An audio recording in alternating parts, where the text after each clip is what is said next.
Welcome to the Cayman Islands Classic, and after 2 days of incredible games, we are down to the final matchup of the tournament with the 6th-ranked UConn Huskies taking on the Kansas Jayhawks to wrap up the inaugural Women's Cayman Island Classic. And the Jayhawks taking on the Huskies here at John Gray Gymnasium. We have the results from the prior 3 games, and this is how everything has panned out. It's been so much fun to call the games on both of these days. Virginia Tech escaping an upset against Tulane earlier today. UCLA, Kiki Rice able to get a big win against Niagara 97-46. Then LSU just escapes Virginia as they roll on the number 7th ranked team in the nation, and we are finally here to our final game, Kansas and UConn. UConn looking to bounce back after their loss to UCLA yesterday. Angel Gray alongside the former national champion at Notre Dame and Kelly Deo. I mean, I don't know if we can ask for more as far as the front court matchup, but when you're looking at UCLA bouncing back, what needs to happen? Well, first of all, you don't see UConn losing very often, right? To lose twice already in a season, but they are going against the opponent. I think nobody wanted to play in this pack of 8 teams, because this is a team that's deep. They have people coming off the bench. They have firepower in every position. I actually expect this to be a really close matchup tonight. All right, starting with the Jayhawks, that is our visiting team for tonight. Let's look at who's going to stand out to you. Starts with Franklin. Yeah, and you know what? Samaya Nichols, actually, that's okay. This is a player that came in the game yesterday and just made a splash. She plays the 4 position. She had her hands on the ball, was able to get deflections. She's a great complement to Tiana Jackson inside, because she takes pressure off of her, the way she's able to score. She was a phenomenal player and helped Kansas almost get that win against Virginia Tech. What a thrilling finish towards the end of the game. They had 5.7 left, but can't escape with the upset over Virginia Tech. How about Paige Bueckers, though? 31 points, and just continues to show everyone why she was the National Player of the Year just 2 seasons ago. There's not a gamer in the women's game like Paige Bueckers, and I just mean somebody that when you need a bucket for your team, you're going to Paige Bueckers. 31 points, 5 of 11 from the 3-point line. She single-handedly got UConn back after a huge 28-12 deficit in the first quarter to UCLA. Of course, it wasn't enough to overcome it, but an excellent performance by the Player of the Year. All right, well, let's look at the starting lineups for Kansas. You had Yvette Mayberry, Tiana Jackson, who said she wanted to be in a better performance for today. Actually fouled out of the previous game against Virginia Tech. And so you're looking on the other side as well for UConn, and more of a mix-up in their starting rotation as well, with Caroline Ducharme not playing for her 2nd consecutive game. Ashlyn Shade, the freshman out of Noblesville, Indiana, will get her first career start. KK Arnold actually got her first career start in day 1, so that game against UCLA, she'll be coming off of the bench. And we're underway with the Jayhawks, starting off with the Rock first. Our officials for tonight are Dave Vasily, Fatu Sissoko Stevens, and Meadow Overstreet.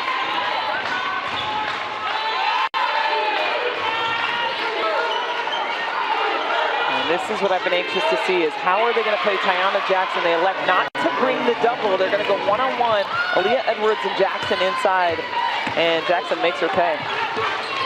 Jackson coming off of the game, as we mentioned just earlier, against Virginia Tech. 4 for 8 from the field, had 4 rebounds, and had 4 fouls to add to that as well. So definitely something where she wanted to be a little bit more dominant within this game. Yeah, she's so limited because of those fouls. And not only did it limit her in terms of time on the floor, but just in the way she played, because she had to be safe when she was on the floor. She was going up against a huge opponent in Liz Kitley. Yvette Mayberry had a nice look at the rim, but couldn't knock it down. But on the other side, Ashlyn Shade gets the first point for the Huskies in her first start. Well, I'm laughing because there's something that happens. You know, you get your first start as a freshman for UConn, by the way. You know, I mean, this is not for some little small town team. And the first 2 shots of the game are taken by the freshman. I love it. But how about Mayberry getting her shot to fall from the corner?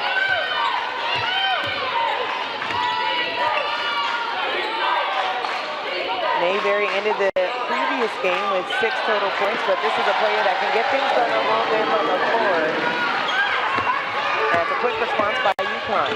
Yeah, Aubrey Griffin did a good job of posting up, getting position. They were trying to play high side, but Aubrey Griffin and Paige Bueckers go after the rebound. Bueckers comes up with it. This is the third time these two teams have actually been able to face one another as we take a look at the Kansas coach, and that's Brandon Snyder. 9th season at Kansas, and you mentioned the experience coming back for his roster, being a team that actually won the WNIT a season ago, and just through his tenure alone has brought KU back to the NCAA tournament in the prior season. Foul on this side of the ball will bring free throws on the way for the Jayhawks. Love the pace of this game already. Up and down, try to get the ball to Jackson inside. She gets fouled, and that's your go-to. You got to work your offense around the big girl inside. When Jackson gets a touch, she's either going to score or she will pass it out of the double. WNIT MVP last season, averaged 17 points, but walking away with 5 double-doubles within that season as well. Came back for this season, of course, could have elected to go to the WNBA, but wanted another season in NCAA to help perfect her game, move her to another level. And I know there are WNBA scouts interested in the way she plays, and I think she's going to have a tremendous year. I think that's textbook for Paige Bueckers and how she was able to free herself up for that bucket. Well, she hasn't had the ball in her hands a lot on offense. We mentioned already Ashlyn Shea, the freshman, taking a couple shots. They've had a few in transition, and now Paige Bueckers touches the ball and scores. Feels right.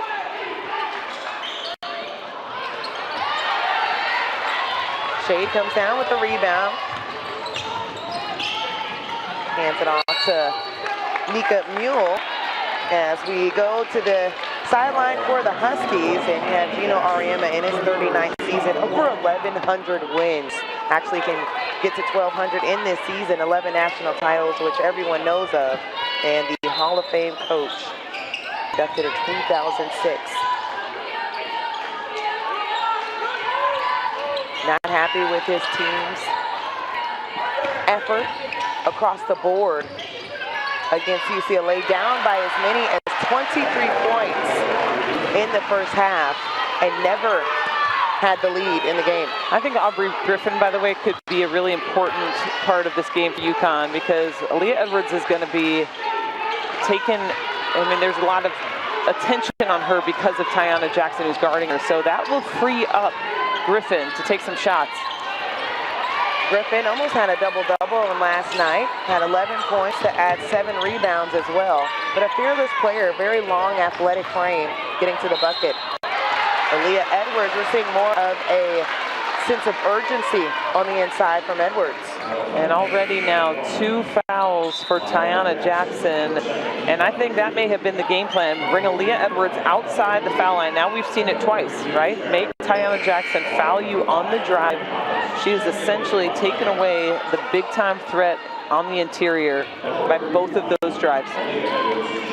Average 3 blocks per game, and if you're looking at that type of tendency, you're also saying she's going to go after the squad. So great game plan for the Huskies to attack early, which sends her to the bench.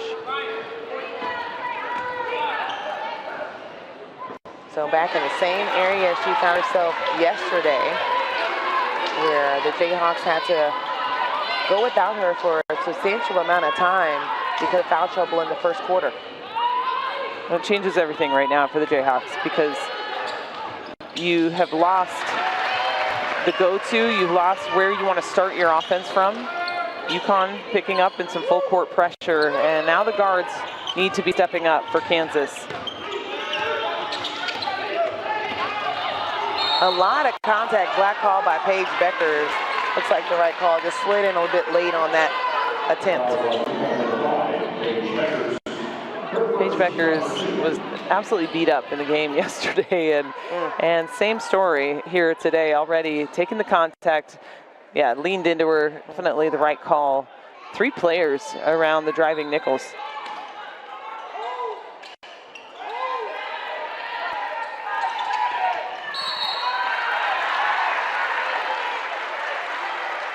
Unforced error there for Kansas, as that's their first turnover of the ball game.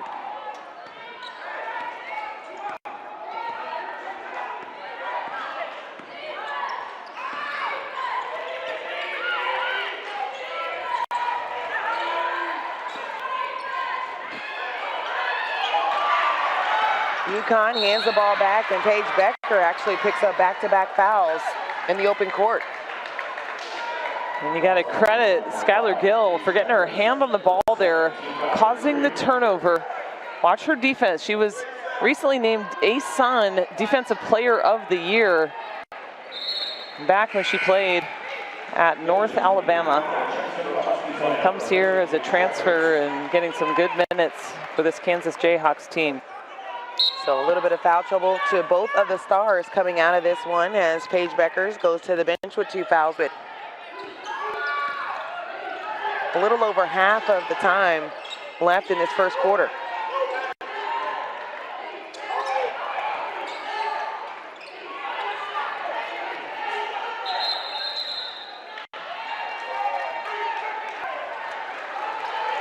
So a 3-second call. We couldn't quite see the official on the baseline, Karen Piatto.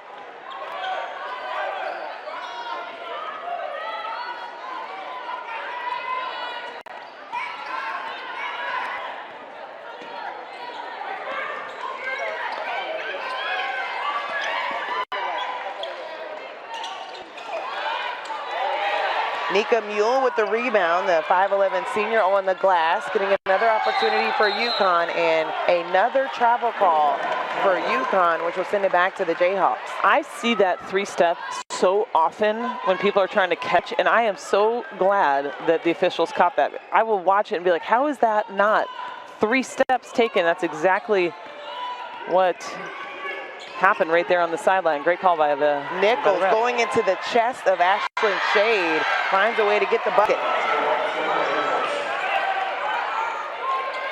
On the other end, a block and a hard fall by Skylar Gill. Those are huge energy plays. Coming from a young player.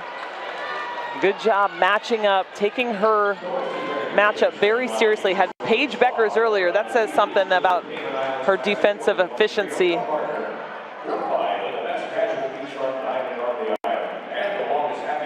Kansas doing everything they can defensively to try to stop this UConn attack, and then turn, score. Samaya Nichols, our player to watch.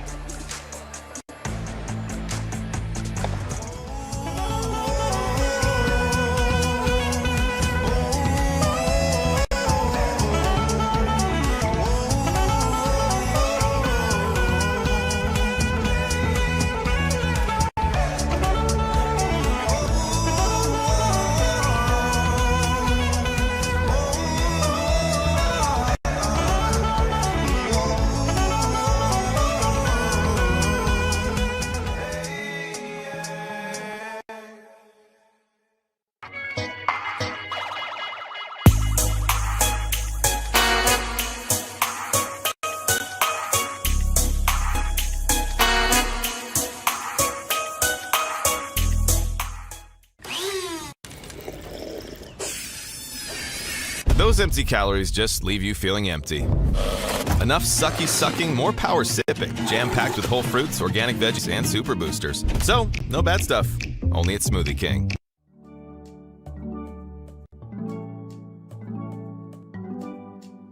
Known for its crystal clear waters, cool blue skies, and playful residents. Enjoy a variety of water sports including paddleboards, jet skis, and sailing. Swim with the stingrays, relax on a luxury catamaran, whatever your fancy, dive, sail, play with Red Sail Sports.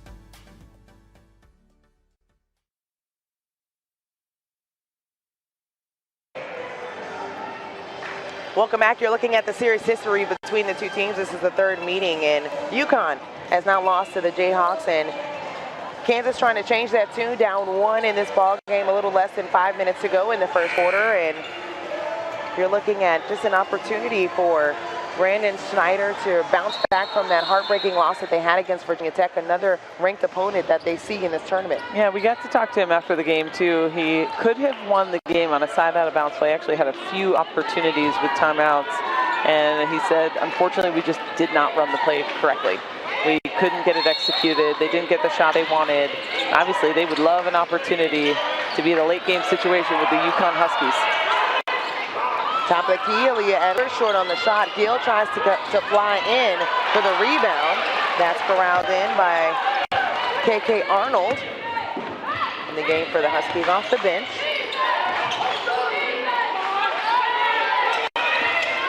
Edwards saw the lane, tries to scoop, nothing there.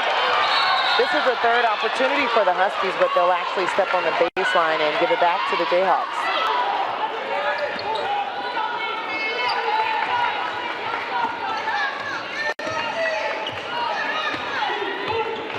Jayhawks were a team that were on the NCAA tourney bubble last year.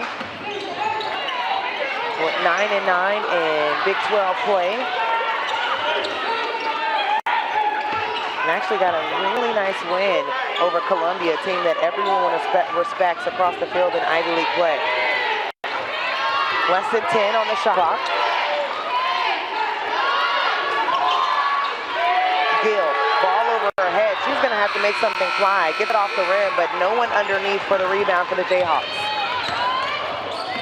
Beautiful disc on the inside, and Aubrey Griffin gets the assist. Oh, Aubrey Griffin came to play today. We knew that she was a special kid. 11 points, 7 boards, 4 steals for her in that game yesterday against UCLA. But she already has been impressive for the Connecticut Huskies. 4 points for her, 2 boards, and just a defensive stopper.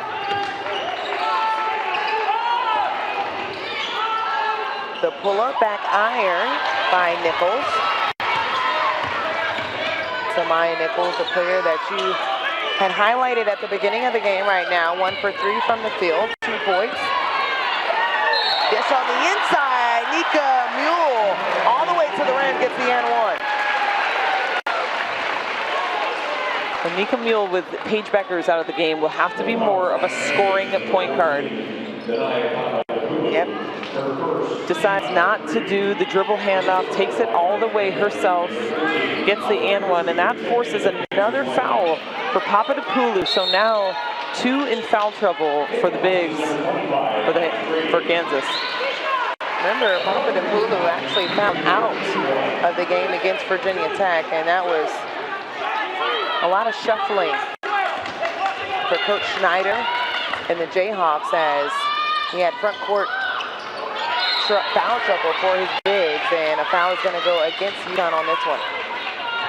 KK Arnold and Aubrey Griffin actually on this floor might have just been frustrated with the call on that last possession.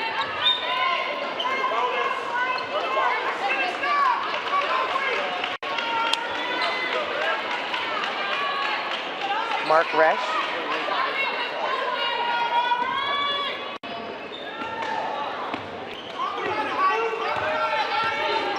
Making sure everything is okay with Miss Griffin.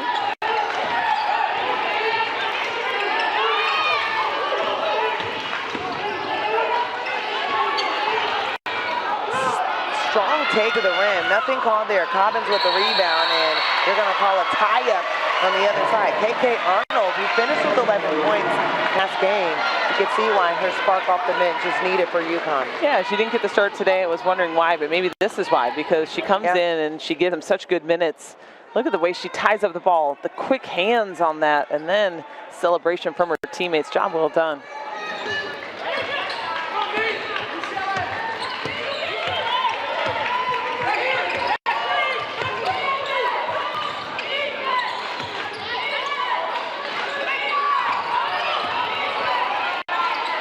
Aubrey Griffin flying in. Had a nice look for the inside touch. And UConn, just like we saw with LSU, relentless on the offensive and defensive glass. Bodies everywhere. Bounce pass on the inside to Cobbins. That was broken up. Jayhawks will get it back. 16 on the shot clock, and we have another substitution for the Huskies. Caden Sandals, the freshman out of Maryland, will check in. The rotation has been excellent for the UConn Huskies in terms of their defense.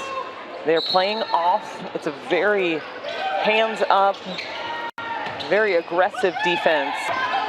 Lots of help.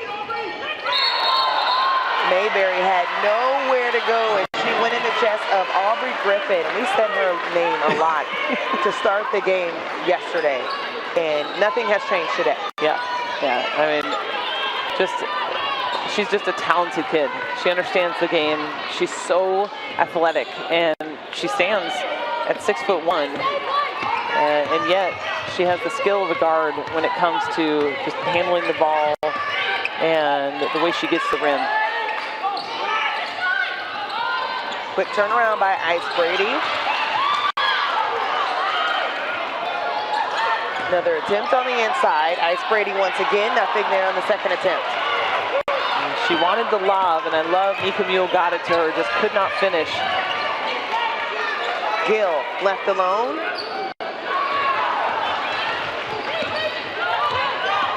Kansas hit 4 triples last night. Beautiful dish on the inside.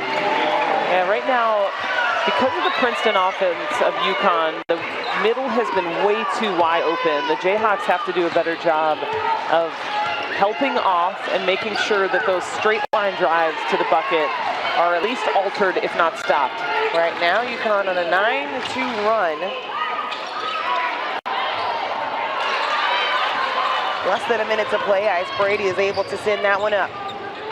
14-4 is the rebound differential in favor of the Huskies. Ice Brady.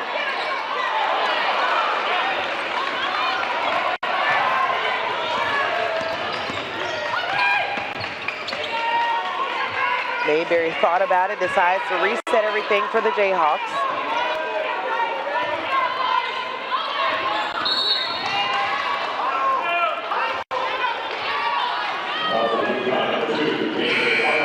KK Arnold picks up her first personal foul, as we'll see Aaliyah Edwards check back in the ball game. Have another one on the way with Ashlyn Shea checking in as well for Aubrey Griffin. Skylar Dill will check out of this one. 29 seconds left in the first period. Really been their heartbeat on the defensive end we've seen within this tournament. Yeah, she hasn't had her offensive game clicking yet, and we saw some of that yesterday, but her defense definitely set the tone early in this one. It's just Kansas has not been able to score. Obviously, with Tiana Jackson out with foul trouble, they have not had their anchor inside. Holly Bursteeder at the line, the fifth-year senior out of Sand Springs, Oklahoma. And knocks out the second of the pair at the free throw line. 29 seconds, shot clock off.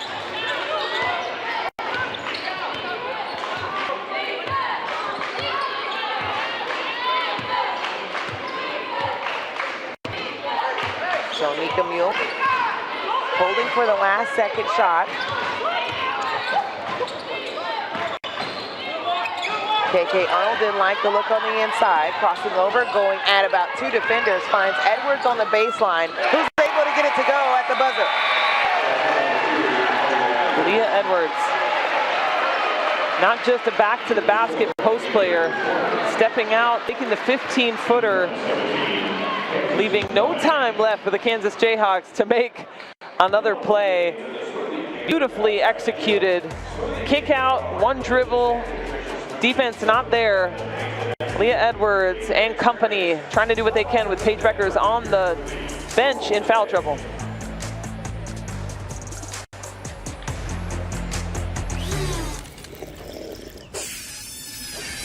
Those empty calories just leave you feeling empty. Enough sucking, more power sipping. Jam-packed with whole fruits, organic veggies, and super boosters. So, no bad stuff. Only at Smoothie King.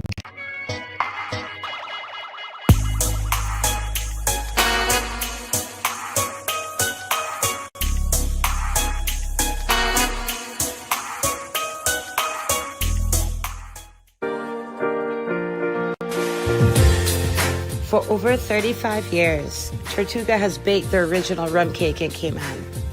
From our kitchens in our homes to exporting across the world, proudly Bacon Cayman has always been at the heart of everything we do. Our recipe, handed down by 6 generations, has remained a secret to this day. Each Cayman cake is handcrafted and made with love, from our family to yours. Today we honor this tradition with our Cayman rum cake, exclusively made in Cayman, exclusively sold in Cayman. A Cayman tradition to be proud of.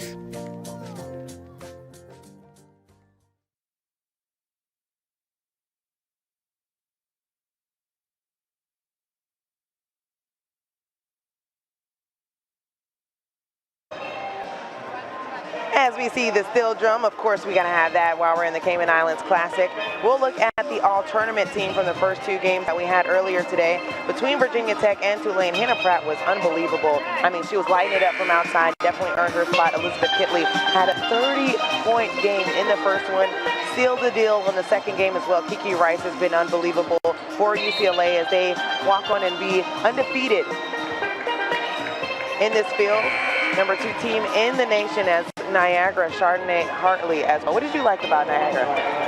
They never quit. Yeah. We saw it in the first game, we saw it in the second. It did not matter that they were playing the number 2 team in the nation. Yeah. They didn't care. They hustled every single play. Every player that came off that bench had heart. And that's what Jada Pierce wanted. She knew she likely would not come away with a win in this tournament, but she wanted her players to get better and to play against tough competition. And I believe that they will enter their next game a different team.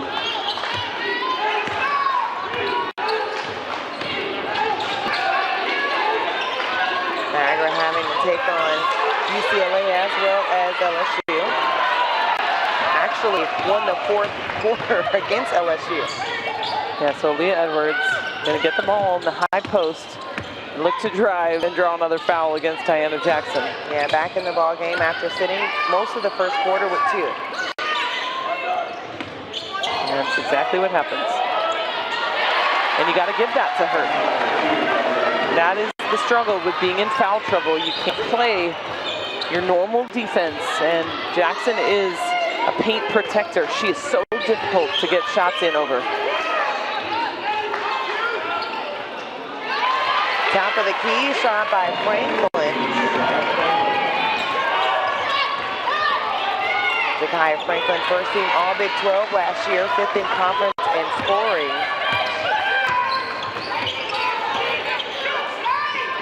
We'll dial it up again from a different spot on the floor. This one's short.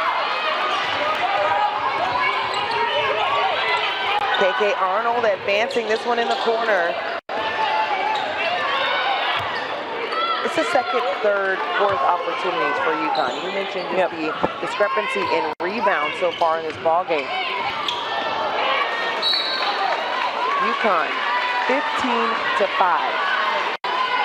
I imagine that's what Schneider harped on in his huddle. You cannot win a game. You can't be close in a game if you cannot get a rebound. UConn's getting offensive rebounds as well. 5-0 in terms of offensive rebounds in favor of UConn.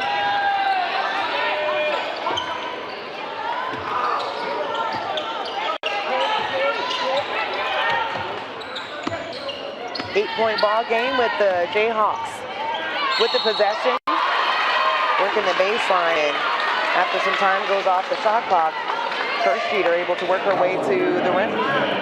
Well, I mentioned a few times yesterday that Kirst Jeter was struggling offensively. It's nice to see her at least attacking the basket, the crossover.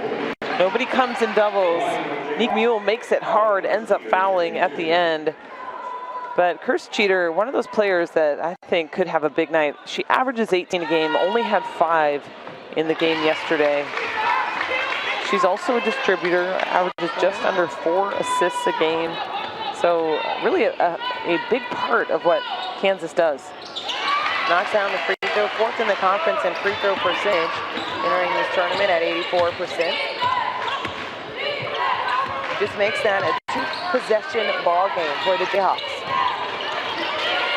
Jackson wanted to steal something that she likes to do, using her speed in this matchup. So a travel called against UConn, and that'll be their 4th turnover, actually their 5th turnover of the ball game. I'd love to see Jackson get the ball inside and score. Set her up, yep, they come across with the screen.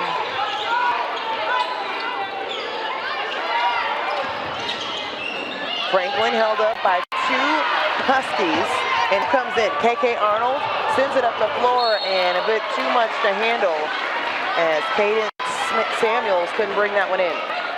Aaliyah Edwards trying to calm her team right now. You don't have Nika Mule on the floor. You do, though, have Paige Bueckers, and that feels very safe. UConn only had 9 turnovers in their game yesterday against UCLA.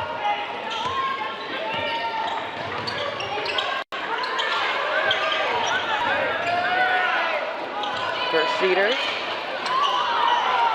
feels like she's found something on the baseline there with the Jayhawks. Was able to rebound her own attempt.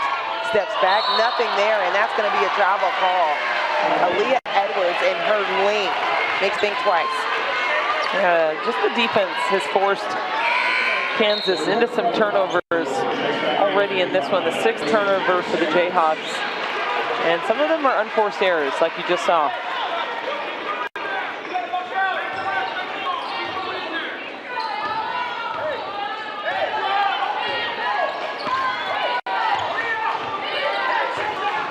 Yeah, they switch where Leah Edwards is and where Aubrey Griffin is, because they see that, yeah, the defender is Tiana Jackson, so they want Griffin to go.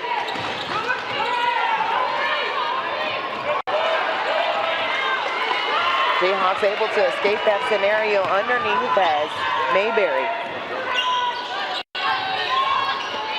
Nichols going at Edwards just off the rim, and Jackson couldn't clean it up on the right side. Jackson sitting with 3 points, 1 for 2 from the field. He's only played 7 minutes in this ball game due to the 2 fouls earlier in the first quarter, and Edwards met the chest of Nichols and is called with the travel call. And that's a tough assignment for Nichols. She gives about 3 inches to Leah Edwards, but I don't think that she can't take her. I mean, we watched her yesterday, her defense. She plays much taller than she is, and she's very physical and difficult to get around. Forces Leah Edwards into travel. Samaya Nichols with 2 points. Looking to get things going as Franklin short on the shot. And right now, it just looks like the Jayhawks are out of a rhythm on the offensive end, trying to finish in the paint. Yeah, forcing things. I think the ball needs to get in Wyvette Mayberry's hands more. She's the one who distributes and calms the offense. Edwards short. Every single shot, it seems, has been taken with Tiana Jackson guarding whoever it is on UConn. They are going at her and begging her to get her 3rd foul. Nichols, men on the baseline, coughs that one up. Well, they haven't had a shot at the rim the last 2 possessions. Right now, Kansas shooting 22% from the field.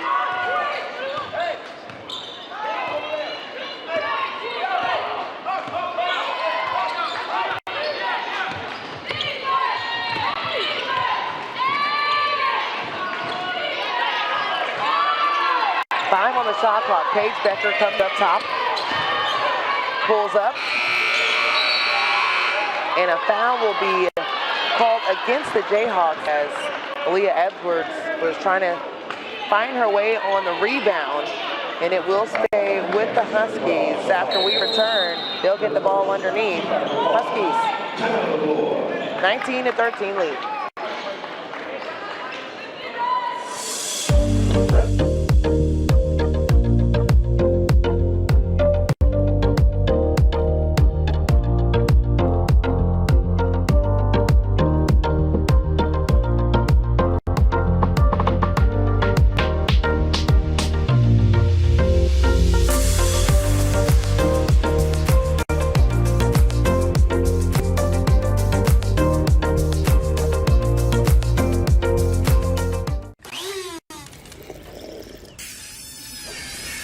Those empty calories just leave you feeling empty.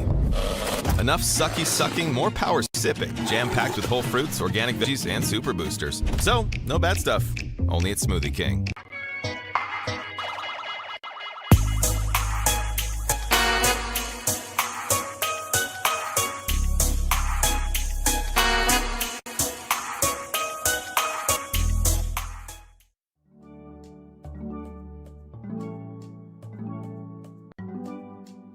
Known for its crystal clear waters, cool blue skies, and playful residents.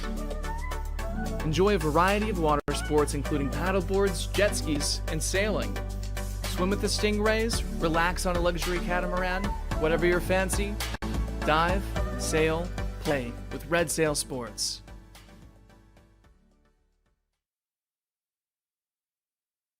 Your take of that one. Well, if you're enjoying the Cayman Islands Classic, then be sure to check out flowhoops.com for exclusive content and post-game interviews. Join the conversation at Flow Hoops on all social media platforms. College Hoops tips off right here. When we say tips off, we literally mean it. They have some of the best tournaments across the board through different type of sports. We're excited that we can be in the Cayman Islands for the inaugural women's tournament here, and this is also a free game for viewers to watch as well. Yeah, and if you like this, you've got to get the subscription, because this is where you watch all the preseason action. And then also when conference play starts, they follow numerous conferences, especially, or one being the CAA conference, and some postseason events, and Flow Hoops is the place to be. And this is why we are here. Yeah, that's You right. couldn't say it any better. No. We've enjoyed our last 3 days, really, essentially, here in the Cayman Islands. And what's the coin phrase? Cayman kind, that we've come across so many different people that have been so great to us and welcoming us with open arms, and the teams and the fans here. It's been a lot of fun running into so many different people that have a love and a passion for women's basketball. Yeah, and it seems like a great place, too, to say thank you to a few people. Joe Wright, the CEO, and Victor Ogaro, the president, Jill Turk, chief strategy officer, Al Wilson, legal counsel, and man, have we loved Al and everything he's given us as UConn gets a bucket. Joanne P. McCallie, executive tournament director. All these people put together this wonderful tournament. We got to interview Joanne P. McCallie earlier today, and she was just so wonderful to hear from a former big-time coached at Michigan State and Duke, and she helped put this tournament together and had the vision for it. And wow, it's been so impressive. And if you talk to any coach, as Jackson scores on the other end, they'll tell you the most difficult thing to do in a season is scheduling. And knowing, especially if you're in the top 10, what teams want to take the sacrifice and say, okay, we're going to actually put you on the schedule. And for a lot of teams, especially with Kansas, saying, hey, we want to play UConn. Right? We're saying the same thing. We're going to play LSU, defending champs, and not backing down. That's why you love the parity within women's basketball in this season. Yeah, I don't think, if you're like a sort of basketball fan, you wouldn't have thought that there were going to be some good games in this one. Maybe you would have seen 1 or 2 on the list, but really, we have had excellent games. Yeah. Only one that got out of hand today, and the others went right to the wire. Jayhawks trying to keep this a game with UConn. There's the drive by Samaya Nichols. She's one of my favorite players, I think, in the tournament because of what she brings, and especially when you think about what she did with Tiana Jackson out in foul trouble yesterday. She came in and she's essentially was the big.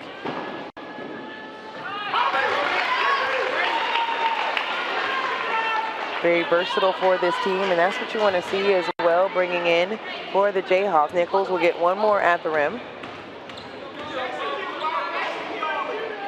And knocks both down.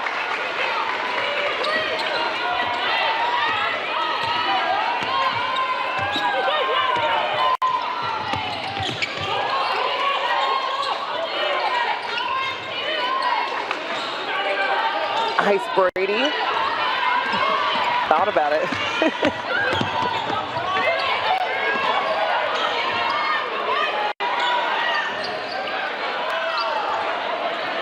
And it's just been a struggle underneath with the 6'6" frame for Kiana Jackson just can't hold on to it. Her teammate trying to see if they can get one at the rim. Nothing there. And it's a 3-on-1 look for UConn.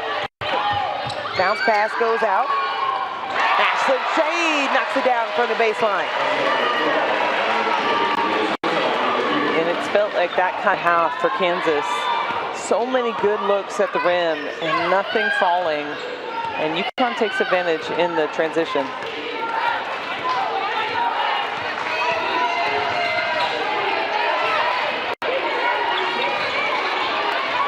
Once again, Kiana gets the ball. A foul is going to be called against Ice Brady, but there's a lot of attention on Jackson when she gets that touch. Yeah, 2 players on her, trying to force her to throw away the ball, and this is what we saw on the other end. The rebound tipped out. Ashlyn Shade, I'll tell you what, all you have to do is start her. She's going to perform for you. Kiana Jackson takes a seat, trying to protect her for the last 2 minutes of this quarter. I think it's a wise decision by Coach Schneider. Talked about Ashlyn Shade, had 10 points in 16 minutes off the bench with their win over Maryland. 4 points tonight.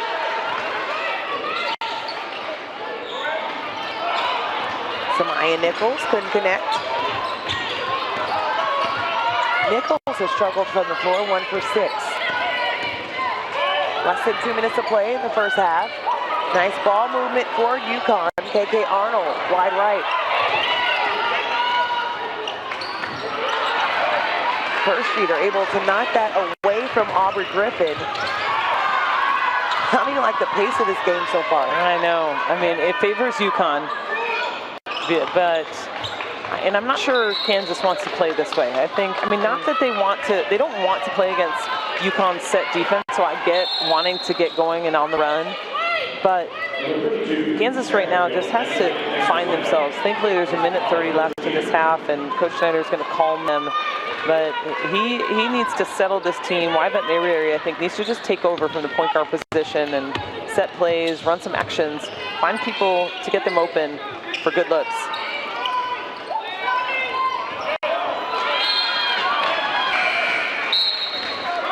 That's 10 turnovers in the half so far for UConn as substitutions come for both sides. Kansas gets the ball back. Preseason pick to finish 3rd in the Big 12.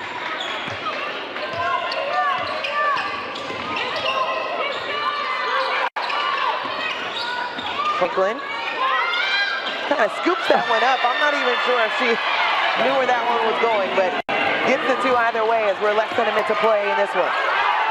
Edwards, easy look on the inside.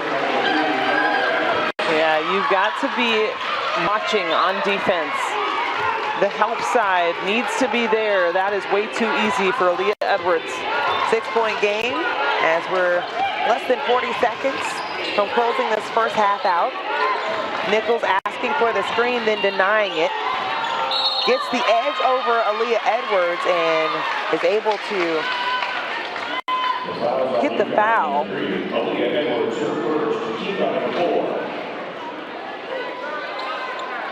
It's very interesting too, the foul trouble from Paige Bueckers after coming after that game. 30 points in their previous game against UCLA. She's played limited minutes in this one.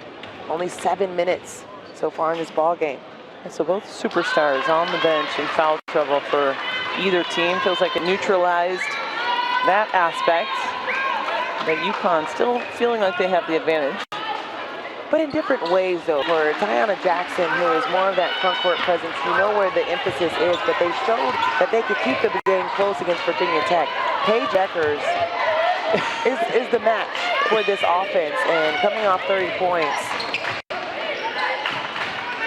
Yeah. Who's the next person to really fuel it? A couple of people have been able to step up. This one coming out deep by Ashlyn Shade, if she got the start today. Who else is going to be that person that extends this lead for UConn? 5 on the shot clock. We've mentioned Aubrey Griffin's name a lot. And that's going to be a shot clock violation and frustration on the UConn bench as they'll give it back to Kansas with 1.4 on the game clock. Right now, Gino Oriema just sending a message right now, subbing out his freshman for the remainder 1 second, just to say, hey, you gotta run my stuff. You gotta know what you're doing. I want you to do things perfectly. Full court heave, no good for the Jayhawks. That will bring it to a close. And UConn only up 5 against the Jayhawks as they're trying to avoid dropping back-to-back games here at the Cayman Islands. Well, if this went right to the second half, right, we doubled the score. I mean, the UConn Huskies would be scoring 50 points for a game. They average 80, or excuse me, yeah, they average 81. Both teams average 81. So low scoring, high defense, poor offense, but we've also got the big scores for both teams on the bench in foul trouble. I imagine it's going to look a little different in the second half. Yeah, on the second quarter, Kansas actually outscored UConn 11-8. So we'll see if that's going to be something they can build on in the second half. We'll have more highlights and tail of the tape. Oh yeah, and more Still Drum coming up after the break.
First off, I want to say thank you so much for allowing me to speak with you and the amazing audience that you guys have.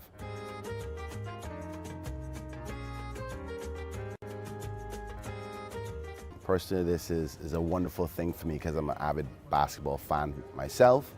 But obviously, having this Cayman Classic and having the teams that are here with their amazing followers and fans is beneficial to the Cayman Islands, because not only do we get the coaches, the assistants, and the players come to experience our product and our restaurants and our hotels and our scenery and our environment, but we also get the fan base that comes along.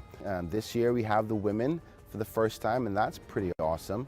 I think because the women basketball groupings have grown more and more, and you can see that in the numbers, particularly with the WNBA, and I see that over the next decade it's going to grow even more. So it's time for the women to shine, and I'm so glad about that. This classic has also helped us with our local community.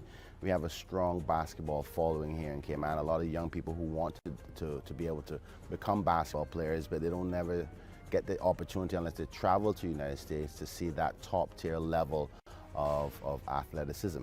So we love the fact that we can bring them here and show what NCAA can offer, and our kids are inspired by that. So the Cayman Classic has truly grown within our community. Basketball courts are being built all over our island now. The business community is supporting it heavily. So I think basketball is going to be a big part of our future here in the Cayman Islands.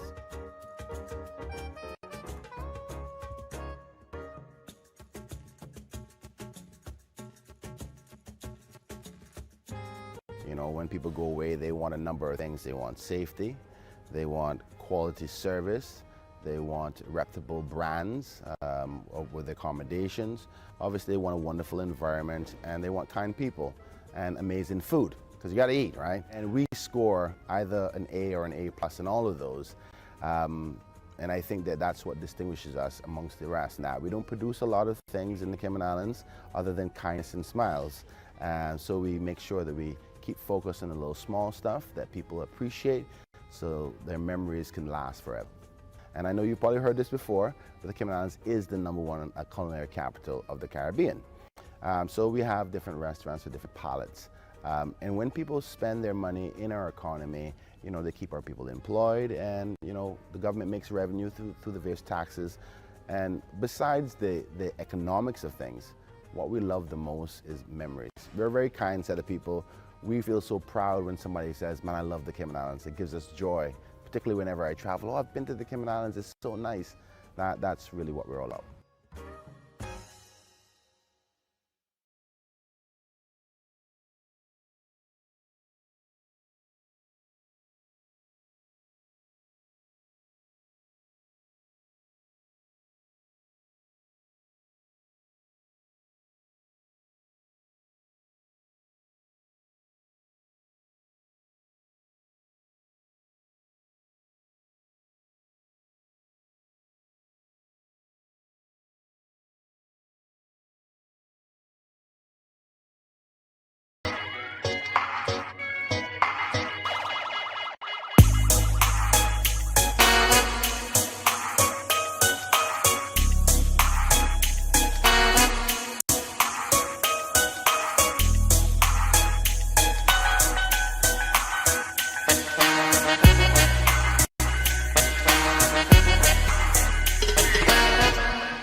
Those empty calories just leave you feeling empty. Enough sucky sucking, more power sipping, jam-packed with whole fruits, organic veggies, and super boosters. So, no bad stuff, only at Smoothie King.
Playing in the Cayman Islands is the gift that keeps on giving. At halftime, we are just always entertained. Two guys shooting for an iPad on the left of your screen. Boom, first attempt. And that is in the bucket. Another guy on the other end is like, wait, I didn't even get an opportunity. Too late. He already has an early Christmas gift. So while that's happening on that side, not so much for the other side, as you're looking at Kansas shooting 23% from the field, 11 turnovers for UConn, and their lowest scoring game was 62 against Minnesota earlier this season. They did get the win, but sitting at 25 points is their low. Yeah, these are low lights, by the way. Nothing good about these clips right now. Combined 1 of 12 from the field, from the three. Random traveling calls, 11 turnovers, as you said, Angel, and 7 already for Kansas. Neither team right now in a rhythm, and hopefully this halftime speech for both coaches will ignite something. You already mentioned the 3-point field goals, 0 for 3 for UConn. It is something unheard of that we've seen within their offense. Now, we do have to say that Paige Bueckers was on the bench for UConn in the first half with foul trouble. She had 2 early, only played 7 minutes. The same could apply for Jackson, Tiana Jackson, who was on the bench with 2 fouls earlier in the game as well. So a lot of the star power in this game had to sit because of foul trouble. How does that get going? How is that generated to start the second half? Well, you know, you want to trust your offense, right? You want to run your sets, get the ball where you want it to go. I imagine the Jayhawks are going to try to go get a touch inside to Tiana Jackson and let her go to work. But honestly, to generate energy, it usually comes off the defensive end. And I think that UConn has the advantage here. Their defense has been so good. They're sagging off. They're making it very difficult for Kansas to get inside the paint. They've defended the 3-point line well, obviously. Only 1 3 for Kansas. Both Edwards and Bueckers have been on the selection for the Naismith Women's Player of the Year watch list, and we finally, in the second half, get to watch both of them take the floor. So we're excited to see what can be a little bit different for both sides. 5-point lead for the Huskies coming into this one as we kick things off.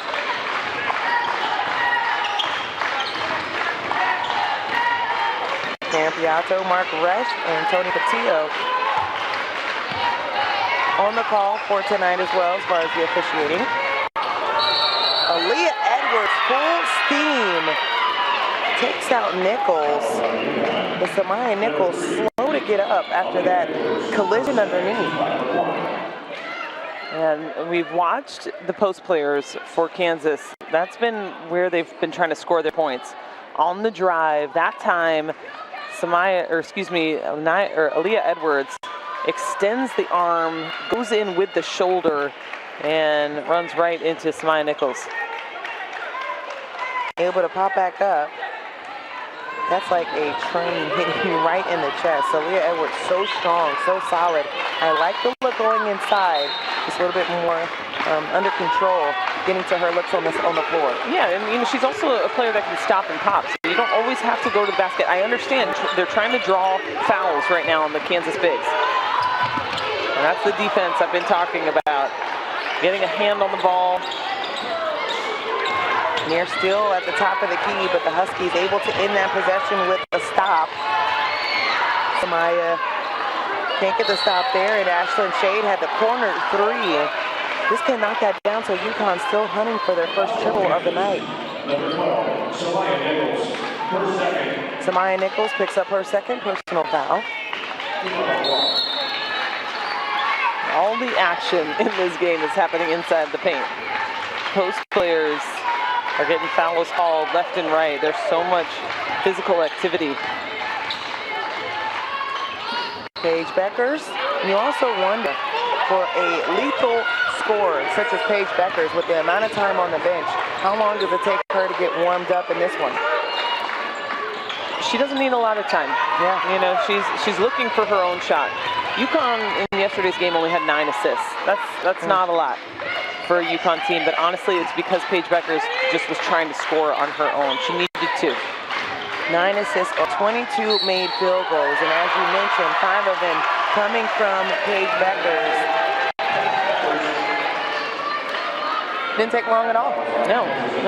Came off a screen, got a pass, and put it in, double screen, in fact, curled, drew the defender into the screen, which I don't know why, but people do not do. The screen is there to get you open. And so often I see, not just guards, Angel, I'm not just talking about you, but guards not coming off those screens shoulder to shoulder. I mean, we're there to set them, right? Yes. We're big.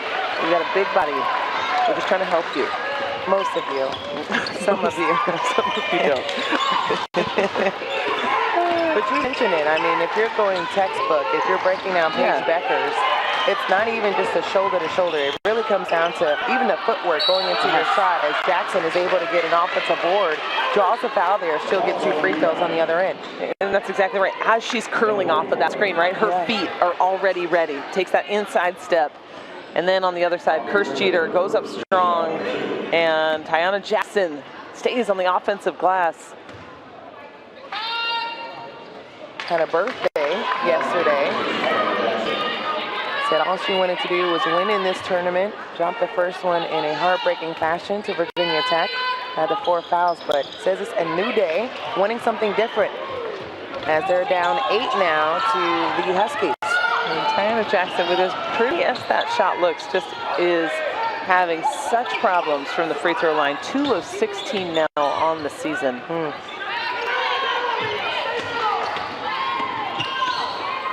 The dish pass, Aaliyah Edwards was not looking at it. Ashlyn Shea tried to get it on the inside, and of course the speedy Yvette Mabry adding another 2 to her stat line. Just her second field goal of the day. Yeah, those live ball turnovers turning into offense for Kansas. And there, how about Jackson with the hustle? But Aaliyah Edwards gets it right back.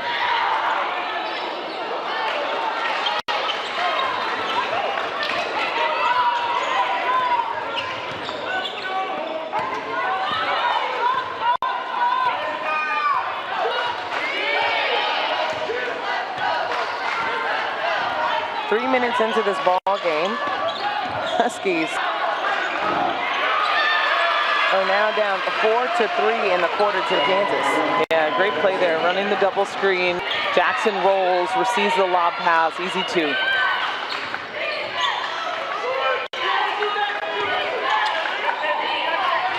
Nika Mule with Paige Bueckers.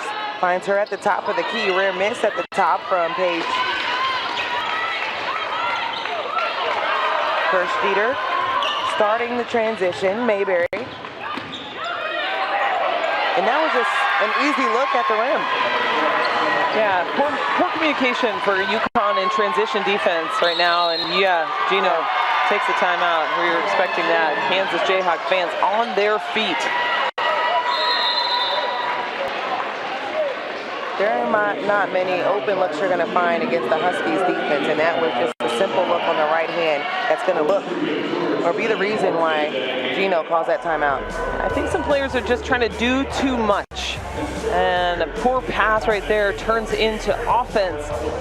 Mayberry just gets back every line of defense on that one, and then, how about this, hesitates, and somehow nobody comes over and picks him up. That's Aaliyah Edwards. If she gets past that first line of defense, Edwards has got to stop her.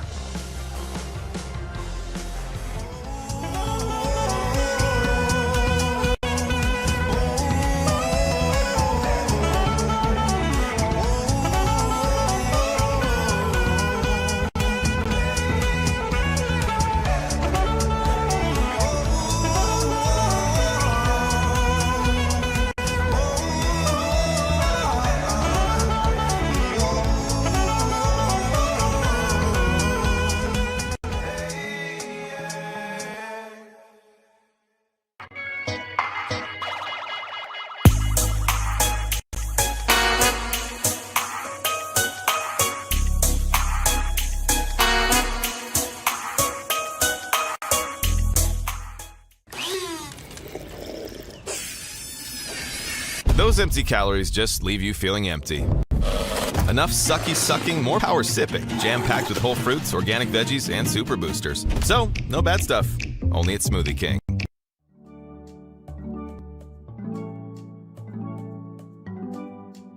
Known for its crystal clear waters, cool blue skies, and playful residents. Enjoy a variety of water sports including paddleboards, jet skis, and sailing. Swim with the stingrays, relax on a luxury catamaran, whatever your fancy, dive, sail, play with Red Sail Sports.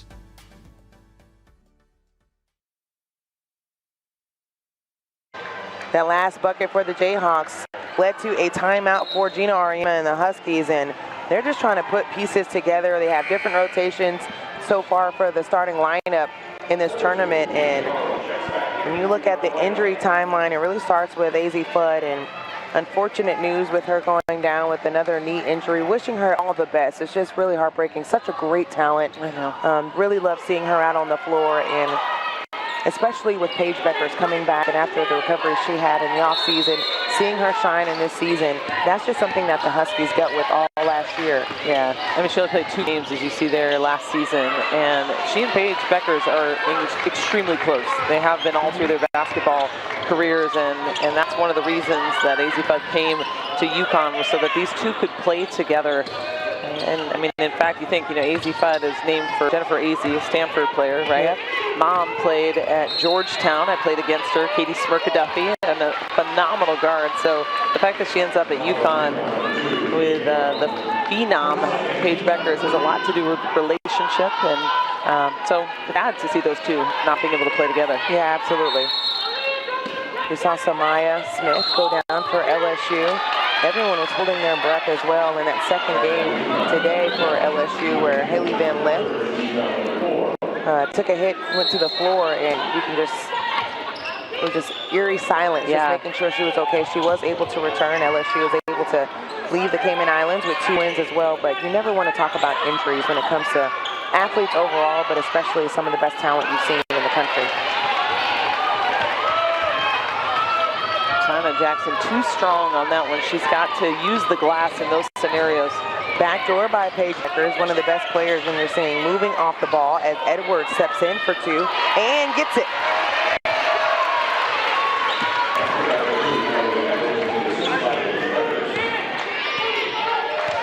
That was more of a fluid look, more movement, not as stagnant for UConn. Nichols at the rim, wanted the foul, couldn't get it. KK Arnold pushing the pace. Has to send it back up top. This will be reset by Nika Mule. A lot of contact, and Aaliyah Edwards still on the ground and might have taken an elbow to the ear. Blocked at the rim by Jackson, and Edwards still slow to get off the floor.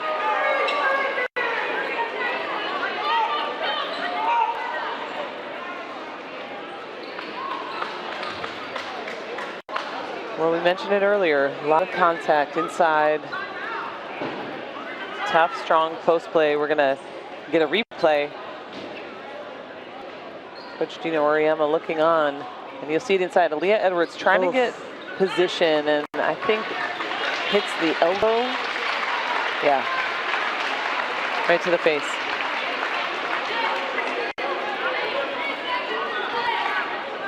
Oh, looks like right to the ear. Because of the tension above the shoulders, the officials are going to take a look at this move. There is a TV timeout, so as they step aside, we'll do the same. Hopefully we have an answer for you when we come back from the break. Our community is our commitment, so come to Costco, you can buy whole today. Those empty calories just leave you feeling empty. Enough sucky sucking, more power sipping. Jam-packed with whole fruits, organic veggies, and super boosters. So, no bad stuff. Only at Smoothie King.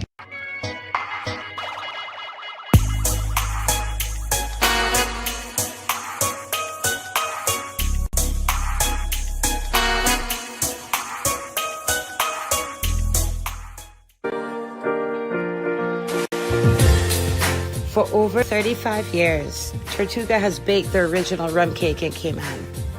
From our kitchens in our homes to exporting across the world, proudly baked in Cayman has always been at the heart of everything we do.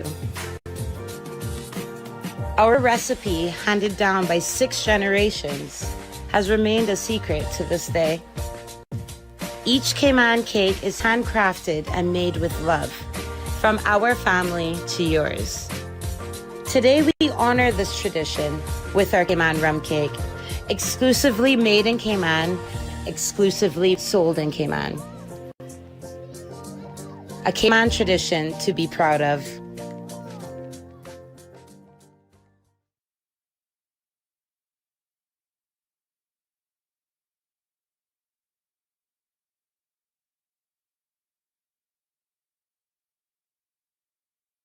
Air. Yeah, because you're not allowed.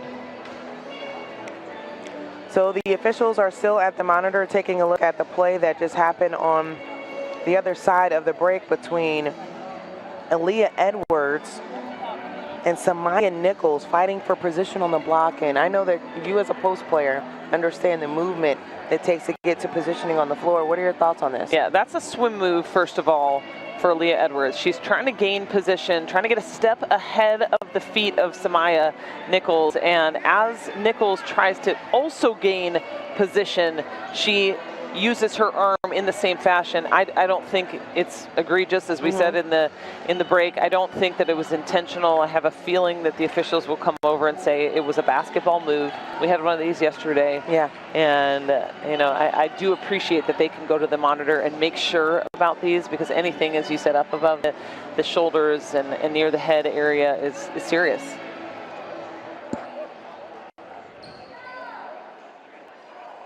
They've deliberated over this for quite some time, and we'll have an official come over and explain it to us. And we're looking by rule for a potential unobserved. There's nothing that rises to the level of an intentional foul. It's excessive or unnecessary. Incidental contact. It's UConn ball off the out of bounds. try to get close enough so the I was audience too. So you can go to a play to review it for a potential unobserved foul, just to check and see if it was egregious or anything that needs to be upgraded. They said it was just a normal foul call there as UConn got the ball back, and Paige Bueckers gets the bucket out of the timeout. You talk about not needing a lot of space and time.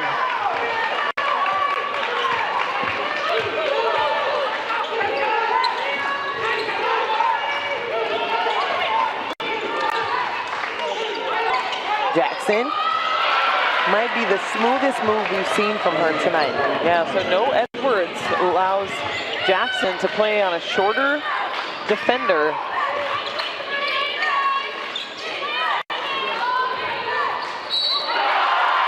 That'll be another foul that goes against Jackson as the duck in by Aubrey Griffin.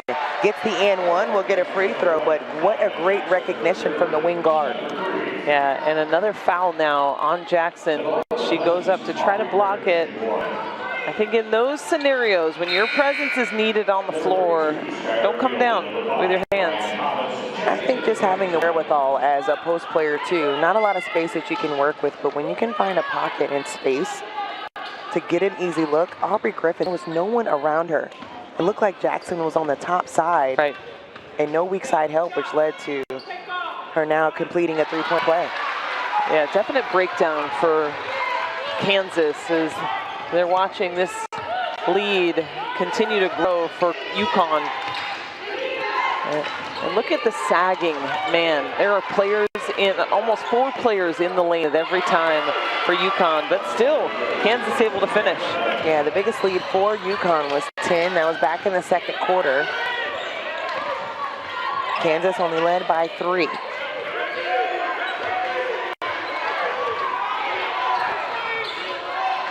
Nice Brady with a good post. I'm surprised they didn't get her the ball, but Franklin will foul instead. Now from Kansas, number 15, Samaya Franklin, her first team out of 4.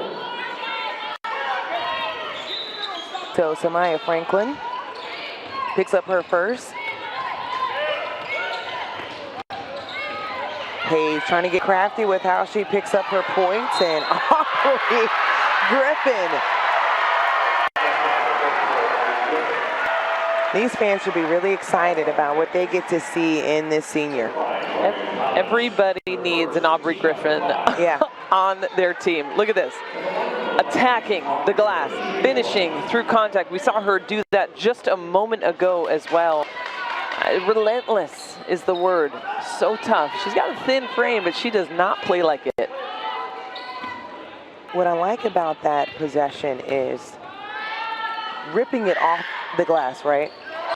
Could have taken it out, pass it out, reset a little bit. Deciding in that moment to say, no, I'm going to finish this on my own. Yeah, I'll take this one.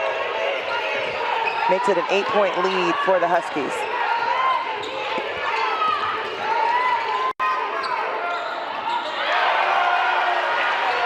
Mayberry with the response from the corner, and it's just the response for the Jayhawks being able to go tit for tat, but they want to find a way to get a defensive stop at some point. Here comes Griffin.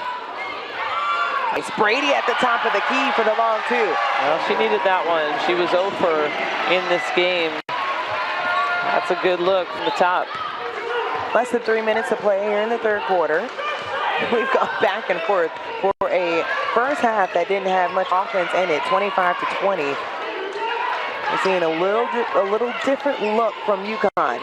Off the glass, nice kiss from Zakiya Franklin.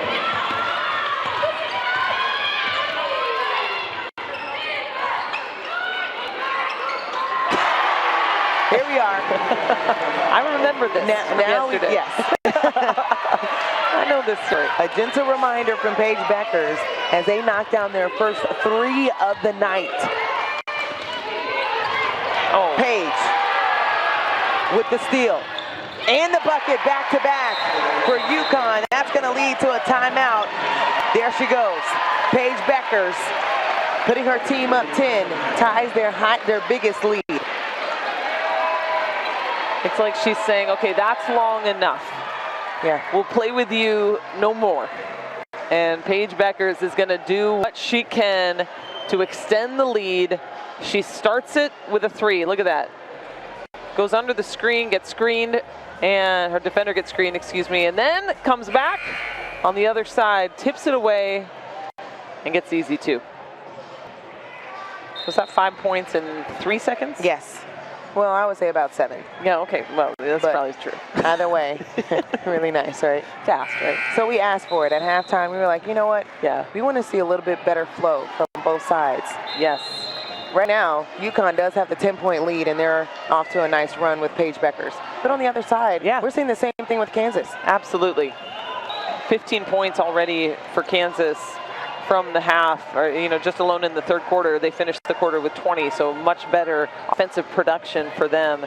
And, you know, both teams are getting what they want. Yeah. Highest scoring quarter for both teams already, and we still got 2 minutes to play. UConn sitting at 20 and Kansas at 15. Mayberry coming off the screen. Fake on the inside. Franklin finds the rim. Perfectly executed out of the timeout. Yeah, with Jackson out on the bench,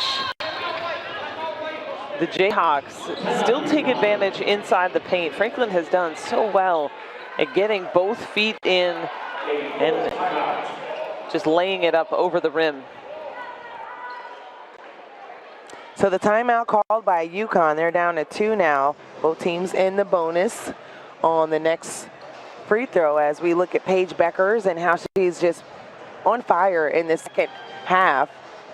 Only played 7 minutes in the first half due to the 2 fouls, but boy, are we glad that she is back on the floor after having that season-ending ACL injury last season. Preseason Big East Player of the Year and had that, but first game in 584 days. That was back on November 8th, stepping on the floor, and Husky Nation pretty happy about it. Yeah, well, you see pretty quickly, you could watch this game for 5 minutes and see how important Paige Bueckers is and how skilled she is. You know, obviously she's important to UConn. She's important to women's basketball, but it's the work that she's put in to make herself a next level player. She was WNBA ready as a freshman because of the work, the little things, as you mentioned, the stuff before the screen, the footwork, the follow through, reading defenses, understanding how to get her shot. And also she's a distributor. Yeah. She's not just a shot maker.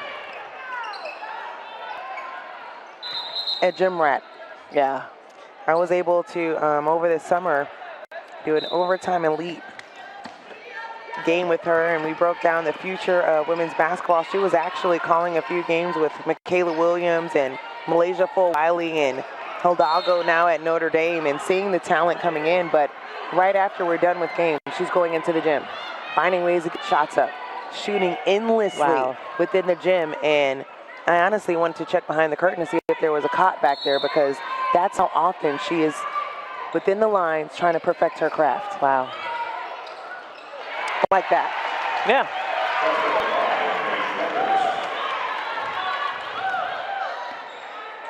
And that's where the injury to AZ Fudd, you just wonder what those two, how special this year could have been. Of course, you hate even saying that, but the two of them together with this UConn team would be very different.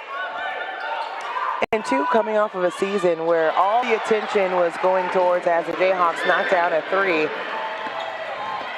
going towards LSU, and everyone wondering why they weren't, picked preseason first. And she was like, we got to prove it. Yeah. We have a chip on our shoulder, and not being at full strength is tough to do that. But missed opportunity is back-to-back threes as Nichols knocks that triple down. Back to a two-possession ball game, Kelly. And I was thinking they were going to keep Jackson out for the quarter. And the official is having words with, looks like,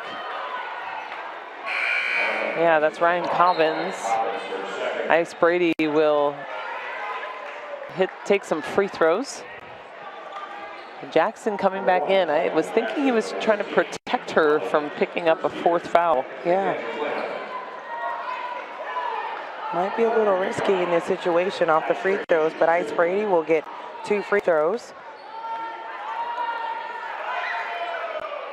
Amari DeBerry will check in.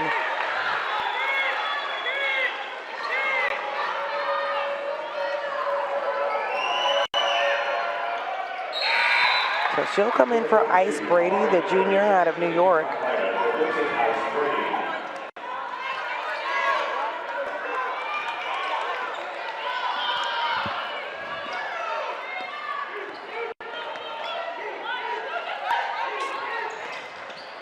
Paige Bueckers almost comes up with yet another steal. Doesn't get the steal, but gets the deflection that goes off the Jayhawks. And now they get another opportunity to hold the ball for the last second in this quarter. That's a baller. Jump in the passing lane. Kansas has to make better decisions. You cannot give possessions away. 9th turnover for the Jayhawks.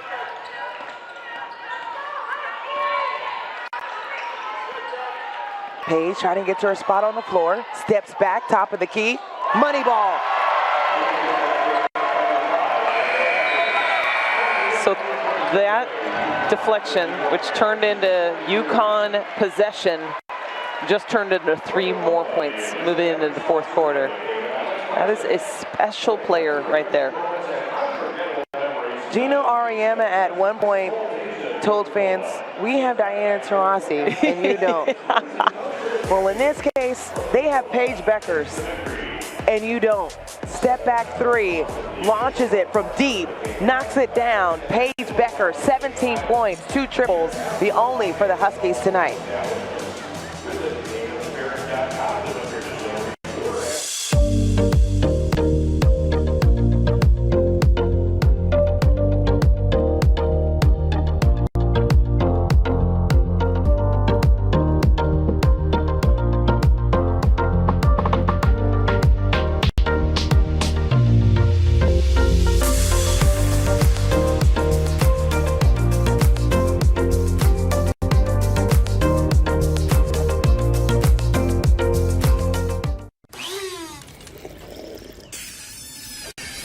Those empty calories just leave you feeling empty.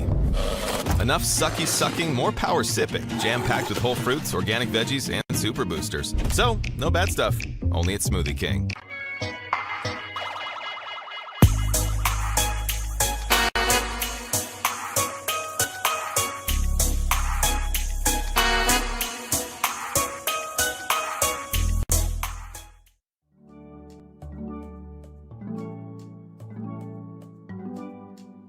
known for its crystal clear waters, cool blue skies, and playful residents.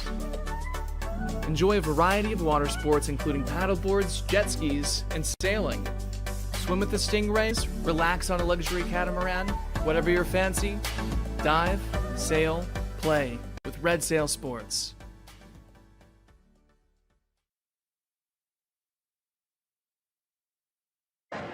Earlier this week, the Cayman Islands Classic actually crowned the new champions. For the men's side, as you can see, the Utah State Aggies able to walk away with some new hardware going back as great. Osobor with the MVP. That's actually his name, right. The great Osobor. So congrats are in order to Utah State as they were able to kick things off here in the Cayman Islands. And now saying welcome on in for the women as we're in our inaugural Cayman Islands Classic. It's been so much fun. 4 of the top 10 teams on the women's side have been in this field. We already saw LSU. We get to see UConn right now. We already saw UCLA undefeated in this tournament.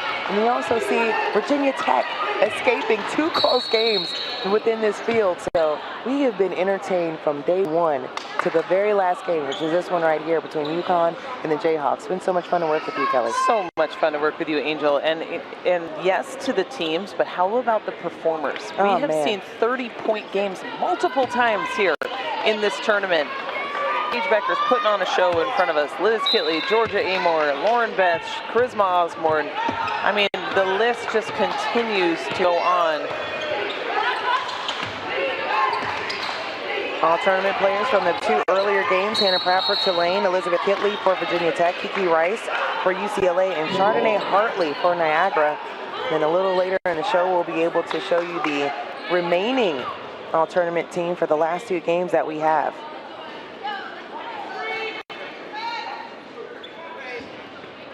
Paige trying to shake that off.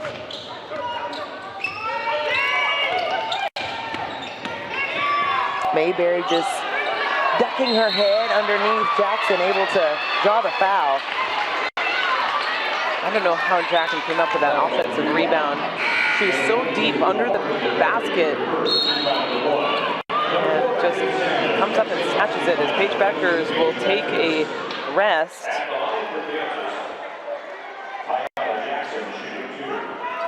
UConn up 8. We'll see how long that Gino Ariema will have her on the bench. Seems like she's been hobbling a bit within this tournament as well. You can see her actually banging at that left leg. Yeah, she's been in pain. And then still, right, think of what she could do without being in pain. She dropped 30 yesterday. Maybe a 50-point night? Maybe 60. Maybe, yeah. Because if she's in pain doing this right now, right. Scary hours. I know. She just keeps getting better and better. And, you know, I think I questioned that when Gino said, you know, she's back and she's better. I was just like, how? You've been out for over 500 days. I don't know how that's possible. And I've never seen a shooter like this. I've seen great shooters. I'm just saying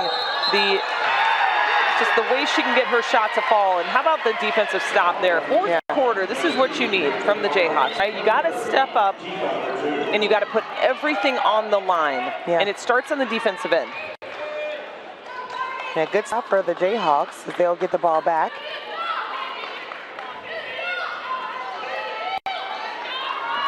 So the drive into the paint. And Kansas does a good job of feet staying set. So another foul will go against the Huskies. I kind of want to go back to what you were saying with Paige Bueckers being one of the best shooters you've seen. Even over Diana Taurasi, how she gets her shot off, Sabrina Ionescu, Kelsey Plum, right? Caitlin Clark that we're seeing now. Right. I mean, she's up there is what I mean. Like, oh, okay. I thought, no, I'm not going number 1. Yeah, no, I want to make sure I'm not saying that. Because as soon as I said, I was like, one of, because I thought Diana. I was like, I don't know. So a team that didn't have any triples in the first half now have 3. Paige Bueckers had the first 2. Cadence Samuels knocks that one down.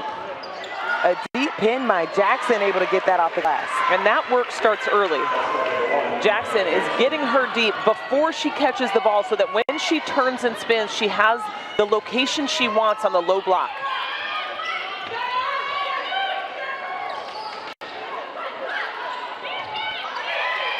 The duck in underneath. Looked off for Amari DeBerry, and a block call underneath. That's going against the Jayhawks. Looks like Holly Kirsch-Jeter was in the way for that one.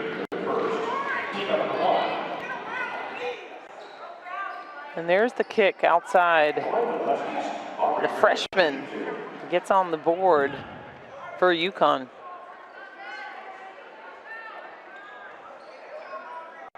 Aubrey Griffin at the line.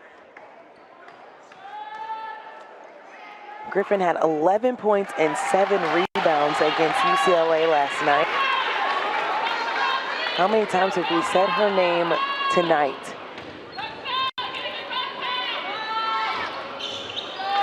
"12 points, now 13.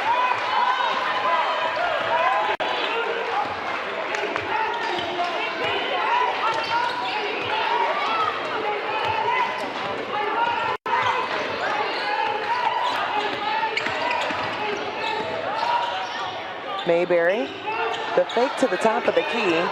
I like the look for Jackson, but she couldn't connect on the left side. Yeah, it's exactly what she wanted, just couldn't fall.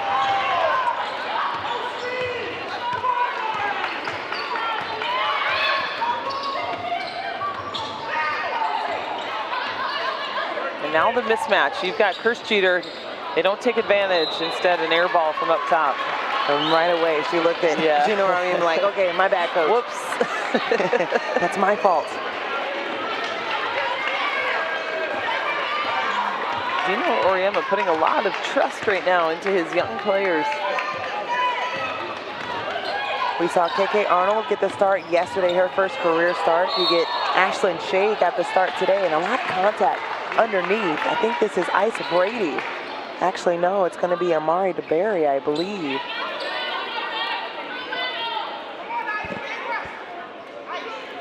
Oof. Yeah, it looks like, hand to the nose. And the foul will be called on UConn. Foul assessing against UConn number 42, Amari DeBerry. First, second, UConn number 4. So second foul, and then the officials going back to the monitor, just making sure they're keeping this safe. But we have a media timeout. UConn with the 10-point advantage over Kansas. We'll get back to game action after the break.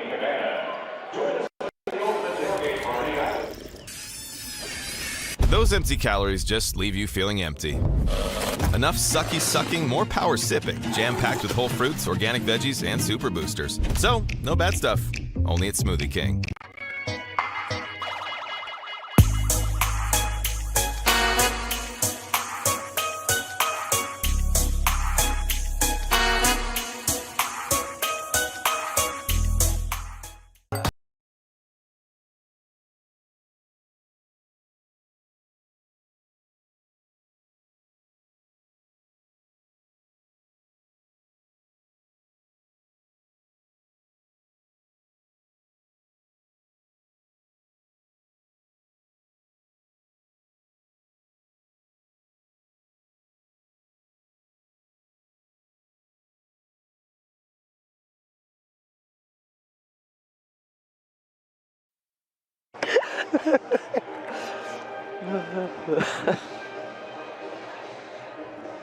So the foul will remain on Amari DeBerry. That's going to be her second of the night, but they are going to look for an unobserved foul as well. And that was on the take, just to see if it was above the shoulder. So we'll see what they will assess after they leave the monitor, but they have been over there for a significant amount of time just to make sure they get the call right. And as we saw, as we looked at it, the offensive player's hand does definitely go into the face. Yes. It almost looks as if she's clearing out. Okay. And, but I honestly don't know what the officials are going to say about that. I mean, I can't imagine if you went to a monitor for every time somebody drives, and when you're watching all kinds of activity happen with the hands. Here's. Oh, yeah.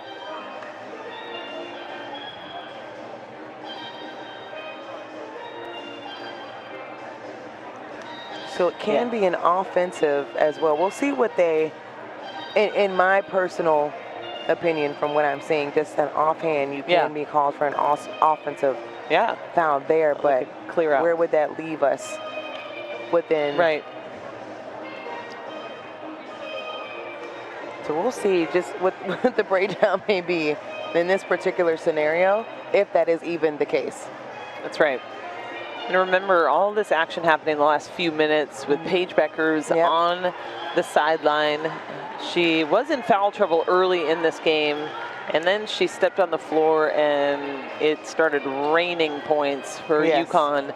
And she's taken a sub. And to be honest, I have been impressed with the fact that Gino Auriemma has had so much faith. He's had 2 true freshmen on the floor along with some of these other veteran players, but he has spoken very highly of them this year, and is proving that today.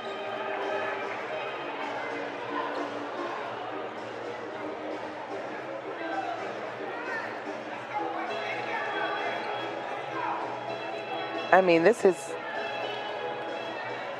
going on 4 minutes that we've waited for this call. Ruling on the floor was a personal foul on 42.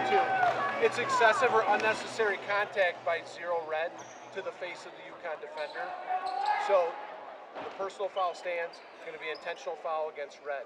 Okay. We're going to shoot 2 free throws down here for the personal foul with nobody on the line. Then we're coming down here. We're going to shoot 2 for the intentional foul against red. UConn's getting the ball. Got it. All right, so what we've been told is that they do see it as an excessive move to the basket.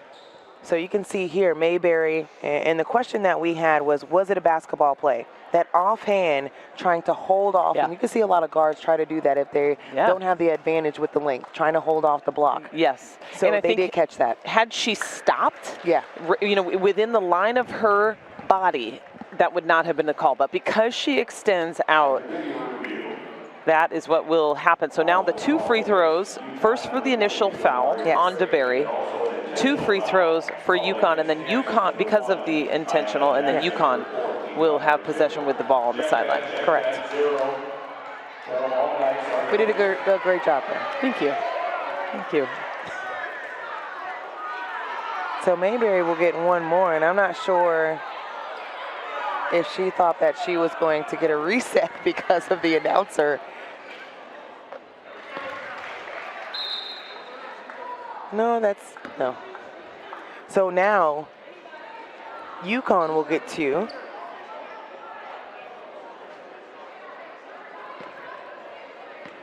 But not before Paige Bueckers checks in the ball game.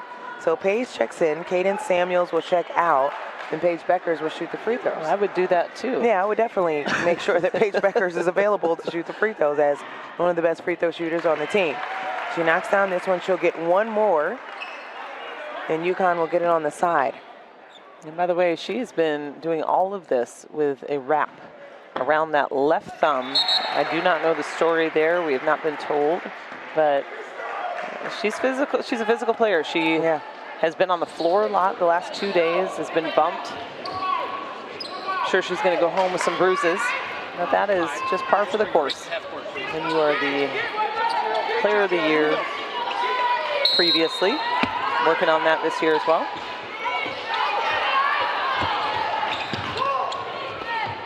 KK Arnold put herself in a very precarious situation, knowing that she can get the ball in the backcourt. Mayberry with the assignment for Paige Bueckers. As Caden Samuels, Aubrey Griffin, able to finish on the other side.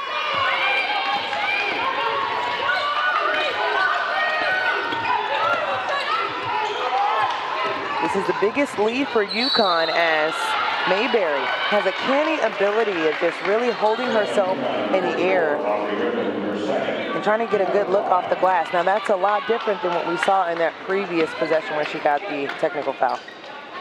Yeah, did not use an arm to clear out that time. Ooh.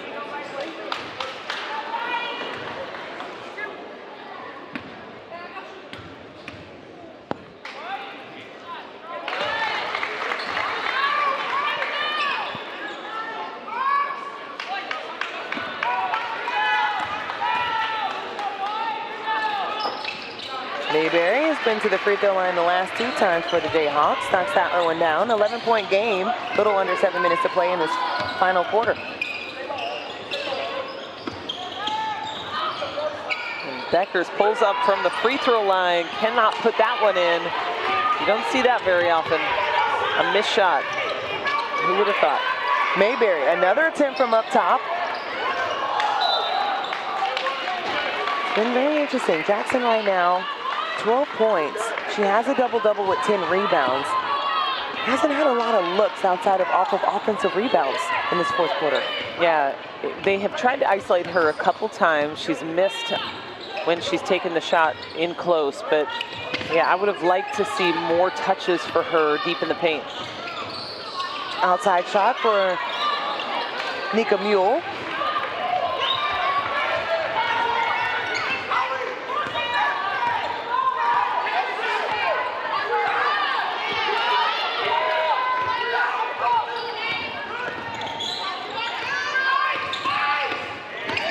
Mayberry has been the one-woman show, trying to get to the rim, and yet another offensive work for Jackson. So now within 9 is Kansas. And still, though, as you mentioned, just Mayberry's ability to get to the rim. I mean, she was slow, methodical, she took her time, and then found space. Mayberry, a lethal scorer for Kansas. And an opportunity now for them to cut into this lead for UConn. Franklin just stays with it on the glass, able to pull it down, and the Jayhawks now with an opportunity to try to cut into this lead. Franklin almost dribbled it off her foot. This is lined up. Nothing there, and that bounces in the hands of Paige Bueckers. Less than 5 minutes to play in the fourth. Paige Bueckers looks at the team and says, we're going to slow this one down.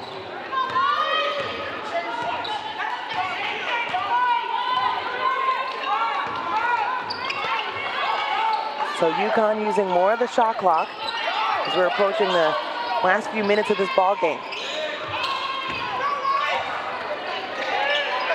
Jackson had the switch on Paige Bueckers that time, and so what about the take on the inside? KK Arnold finishing at the glass. And that lane is open because of the work Ice Brady just did on the post. Yeah. She pushed her defender up the lane, and look at the space. Defense does not rotate over in time. KK Arnold with a chance at a 3-point play. What a take. Ryan Cobbins is going to be called for the foul. Her third.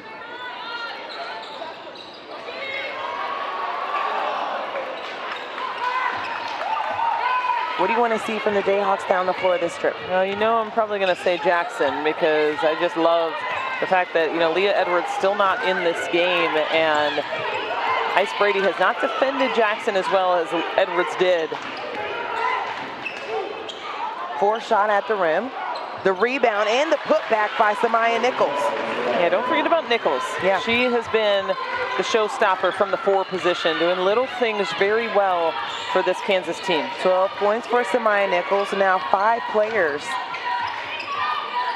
players rather, in double figures for the Jayhawks. Kaden Samuels will check in at the next dead ball for UConn. The dish pass on the inside, a little bit too low for Ice Brady. 16th turnover for UConn.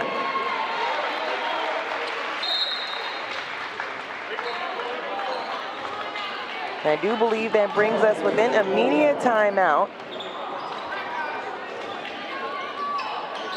So a timeout is called, but it's just not for our media. So for UConn right now, 62-53, outside of Paige Bueckers, we knew that she can do some incredible things on the offensive end, but it's always about that second, third player that's able to help out, whether it be offense or defense. Who's been that player for you so far for UConn? Well, Aubrey Griffin, up until just the last maybe few minutes of this game, I thought has been the X factor for UConn, outside of Bueckers, of course. Okay. Aubrey Griffin, though, 11 points yesterday. She's got 16 of their points, 4 of 4 from the free throw line, 4 rebounds to go along with it. And she's just been in the right place at the right time, getting deflections, steals, being the anchor on the defensive end as well. Well, since you like her so much, let's bring some highlights up for you, Kelly. Yeah, let's look at her.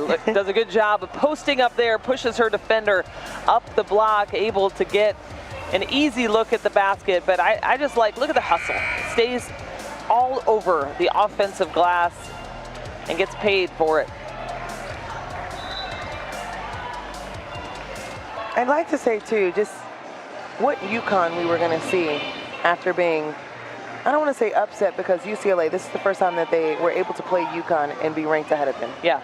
But when you could see a team very frustrated with how things went within that game, being down as many as 23, that was somewhat of a shock. So how did they respond? And I think it took them a while to get adjusted in the first half, but you could see them starting to piece things together in the second half, and of course being led by Paige Bueckers. Yeah, and other players emerged too. You saw Ashlyn Shade get the start tonight, and she played well, had some good minutes for them, scored some points early. And, you know, now Caden Samuels still on the floor doing well. KK Arnold, we've seen so much production from her, offense and defense. So young players as well coming around these veterans and making this more of a cohesive unit, which is exactly what we wanted to see in yesterday's game against UCLA. And here's your player of the game, Samaya Nichols, at the free throw line. Now at 13, this is her 5th and 6th free throw attempt of the night.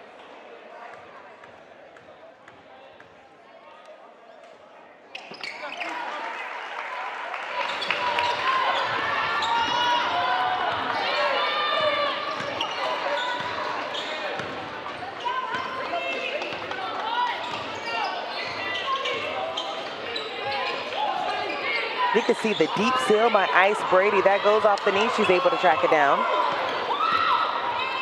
10 seconds on the shot clock. Paige sends it out. Brady for 3. In and out. Looks like it will stay with UConn. There's a displaced box out. So Samaya Nichols picks up her 3rd personal on that box out.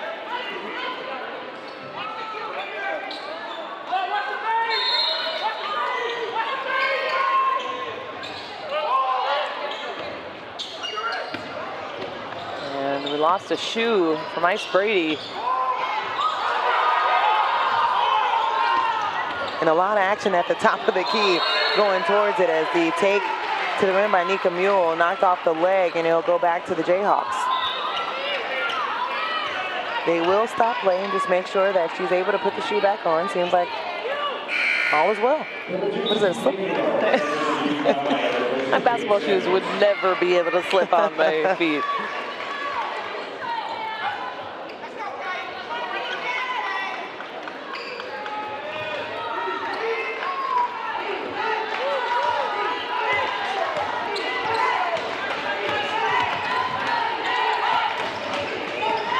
Franklin going at KK Arnold, pulls up the lefty, short on the shot, and Jackson is going to pick up her 4th foul.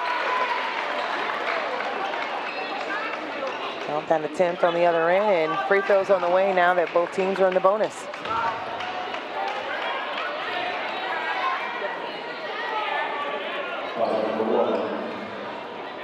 Jackson, 4, team number 5.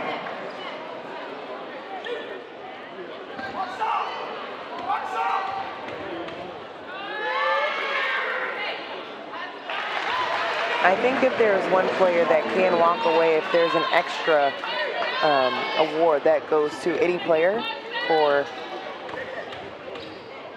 most impactful player, on a team, it would definitely have to go to Aubrey Griffin. Yeah. We've said her name so much tonight and yesterday, but we said it early too. And right, you think about how you start off a game and to come in and know you just had a loss against a very good UCLA team. You're curious to see the way UConn responds, and Aubrey Griffin, she responded incredibly well. And how about the hook off the glass for Franklin? Amazing.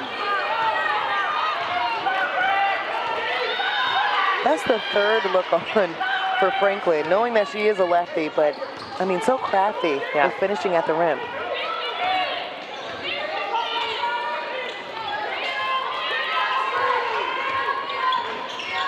Paige finds a spot on the floor, in and out. That's ripped down by Kirsch-Dieter. Franklin, Jackson running to the rim and finds a nice easy look on the inside and beating Huskies down. It's just a 5-point ball game with less than 140 in this ball. So a timeout will be called for the Huskies as the Jayhawks have surged back, put on a little bit of a run, but really getting everything with stops and quick buckets on the other end. Yeah, they seem to have done it quietly too. Yeah. All of a sudden, a 2-possession game, and Zakiya Franklin, how many times have we seen her get into the paint? She does not have the size, you'd think, and then in transition, this is what Gino Auriemma was not happy about. Poor transition defense leads to easy offense for Kansas.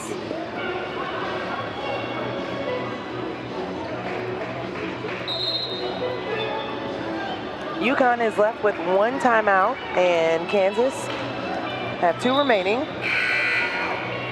How about Kansas getting another opportunity for maybe a possible late game situation? They said if they could do it over,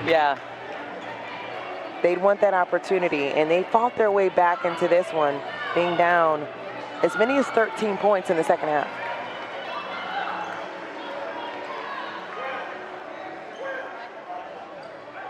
I imagine UConn will do whatever they can to stall Kansas, of course, not needing to foul. Knowing that if there is a foul on either end of the floor, that there will be free throws, but you don't want to give up an easy 2. And that was easy. No help coming over.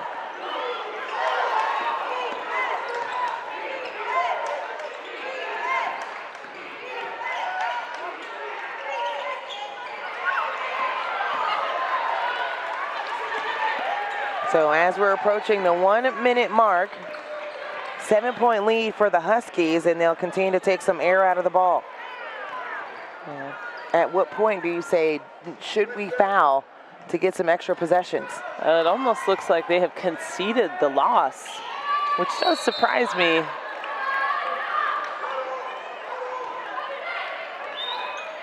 But Paige Bueckers, when it looked like it was, you could keep things close, just a 2-possession game here. Bueckers just a spin, no help comes for defense, and I would think all eyes would be on Paige Bueckers in that situation.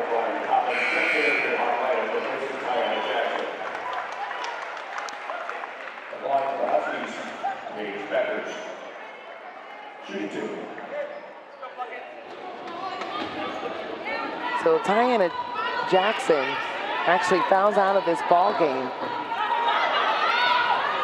Had 4 in the previous game. So just a tough night and tough tournament defensively for Jackson. Yeah, 2 quick fouls in both games, limited her minutes. She was not able to see the floor much at all in the first half. Yesterday against Virginia Tech, this year against UConn, or excuse me, yesterday and then today against UConn. And that, that hurt Kansas early on. But Paige Bueckers has been, everything is advertised. 22 points today. She has hit 2 threes. She's perfect from the 3-point line. She's been to the line 5 times, 4 or 5 from that area. But these defensive stops, her deflections, her ability to see the basket, find her own shot, and she's just been special. Yeah, absolutely.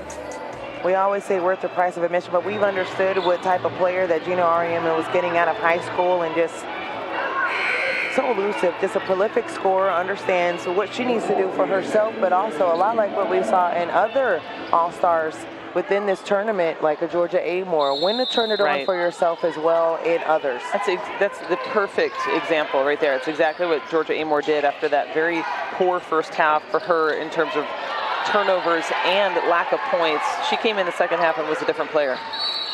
So a foul on the baseline. This one is going to go against Holly Kirschcheater. They wanted more of an excessive foul there, but it looks like the officials are going to make sure everything is okay and just have free throws for the Huskies on the other end. And Kirschcheater going for the foul, but gives a lot of contact.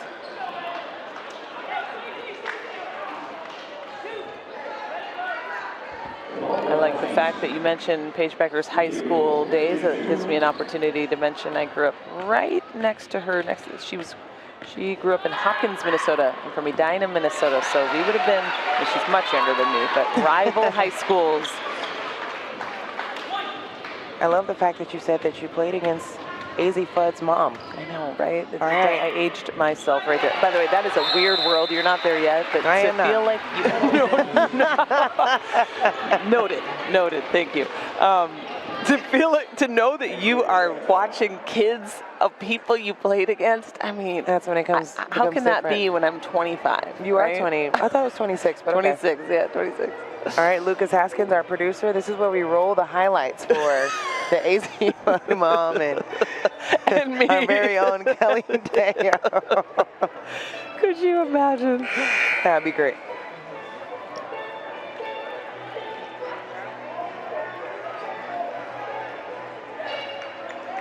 All right, well, if you're enjoying the Cayman Islands Classic, then be sure to check out theflowhoops.com for exclusive content and post-game interviews. Join the conversation at Flow Hoops on all social media platforms. College Hoops tips off right here, and it's been fun to tip off for this non-conference scheduling and pre-conference scheduling tournament as well. It's been a lot of fun. Yeah, I mean, there's not a better place, not a better partner, not a better group to be doing this with. Flow Hoops, KMAX Sports. It's been top-notch in every way. Yeah. I mean, you already talked about the people that have been able to just work tirelessly and just make sure and ensure that teams were having the best time that they could and the best competition on the court, but also just putting us in a scenario where we're safe and having a great time. Yeah. And on Thanksgiving week, you know, in the beautiful Cayman Islands. So our producer, Lucas Haskins, Cruz Sanchez, our director, Tyler Larkin, Scott, Liz, Alton, Pat, got Albert as well on our cameras, Freddie, Roland. We can go down the line. Luigi has been making sure that we have all been taken care of. Right. How many lunch and dinner orders? I have four orders on the side right now. I don't know. You're not eating. It's hard to eat with 4 games each day. So the peanuts on the side are just going to have to work for now. That's right. Beyond that, too, just the style of everything. The Caribbean rum cake that we got from the staff here, Tortuga, one of the supporters. The Westin, that's housed people here too. I know the Marriott, a couple of teams were there, the Holiday Inn as well. I mean, we've had a great time just being here, and I really felt like we were taken care of this entire time. Yeah, I mean, there's not been a game or in between a game where multiple people haven't come up and said, hey, what can we get you? How can we help you? And the staff here at the gym, we got to talk to the president of the high school yesterday, or excuse me, the principal of the high school yesterday, and I mean, just top-notch tournament. Looking forward to seeing the future of this. Of course, this is the inaugural event, and unbelievable job by Joanne P. McCallie to get 4 top 10 teams, among other great teams that we have seen, one being the Kansas Jayhawks, who we're having the privilege of watching right now, but next year, some great talent, some great teams already signed up to come out to the Cayman Islands Classic. So if you don't have Thanksgiving plans, this is where you need to be. Especially if you were debating to leave Sano. Yeah, you there might you want go. to make let that be convincing enough as we're looking at the all-tournament team for the second portion of today. As Anissa Morrow, she was so good for LSU all week long. Virginia, down to Vaughn. Oh my goodness. We can go on and on and on about what she's been able to do for Virginia, UConn, Paige Bueckers. No surprise there. And Kansas, Ayanna Jackson walking away with the all-tournament team, but I think there are a couple of people on this Kansas team that deserve the nod as well. Yeah, it's been a team effort for sure. They're going to go away with 2 losses, but 2 very close games to 2 highly ranked opponents.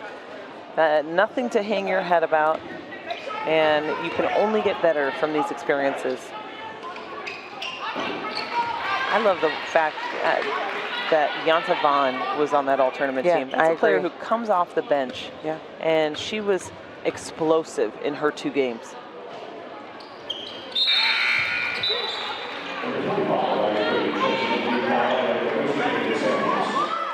That game they had against LSU, I mean, she time and time again hit big bucket after big bucket. Sam Brunel, another player that actually got the start for the first time this season, coming back from last year's injuries. So just good to see them on the floor as UConn, after taking the loss to UCLA last night, bounce back and get the win against Kansas. And so they will move on to 4-2 on the season.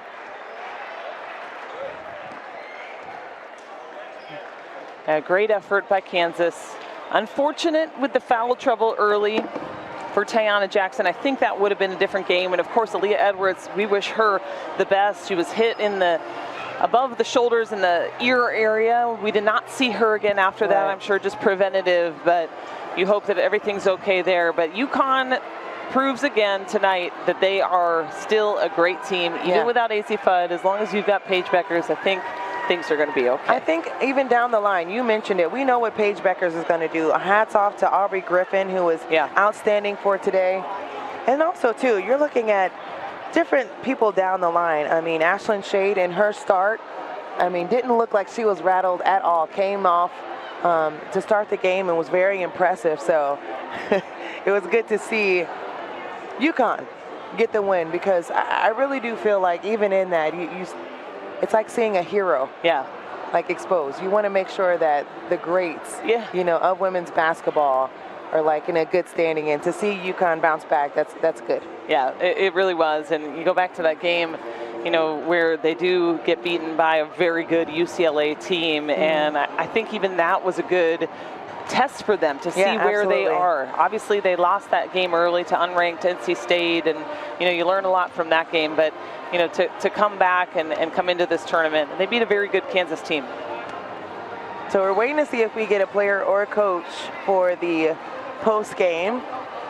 And I think, honestly, when we have a Flow Hoops reporter on the court sitting with Paige Bueckers, I'm not sure if she thinks that's with us or not. Hopefully she'll be able to come over here, because there's not a person leading her over here. But Paige Bueckers walks away as the leading scorer once again for UConn. And it's been a lot of fun just to be able to call these games with you. Yes.